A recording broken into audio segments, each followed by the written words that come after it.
Hi குட்டீஸுங்களா, இப்போ வரைக்கும் நம்ம காவரிசை, சாவரிசை, டாவரிசை, தாவரிசை, பாவரிசை படிச்சிட்டோம் இல்லையா? எந்த லெட்டர் கேட்டாலும் தூக்கத்துல எழுப்பி கேட்டாலும் சொல்வீங்க போல. சூப்பர். இப்போ நம்ம யாவரிசையை பார்க்கலாமா? யா, ரா, லா, வா. யா, ரா, லா, வா.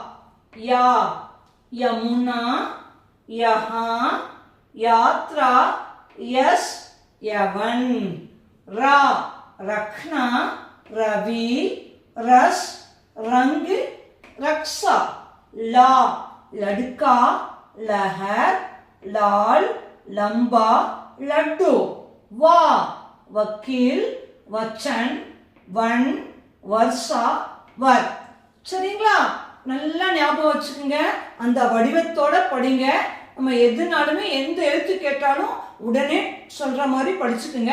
நம்ம அடுத்த வீடியோல சாவரிசையை பார்ப்போமா? பாய்டா தங்கங்களா.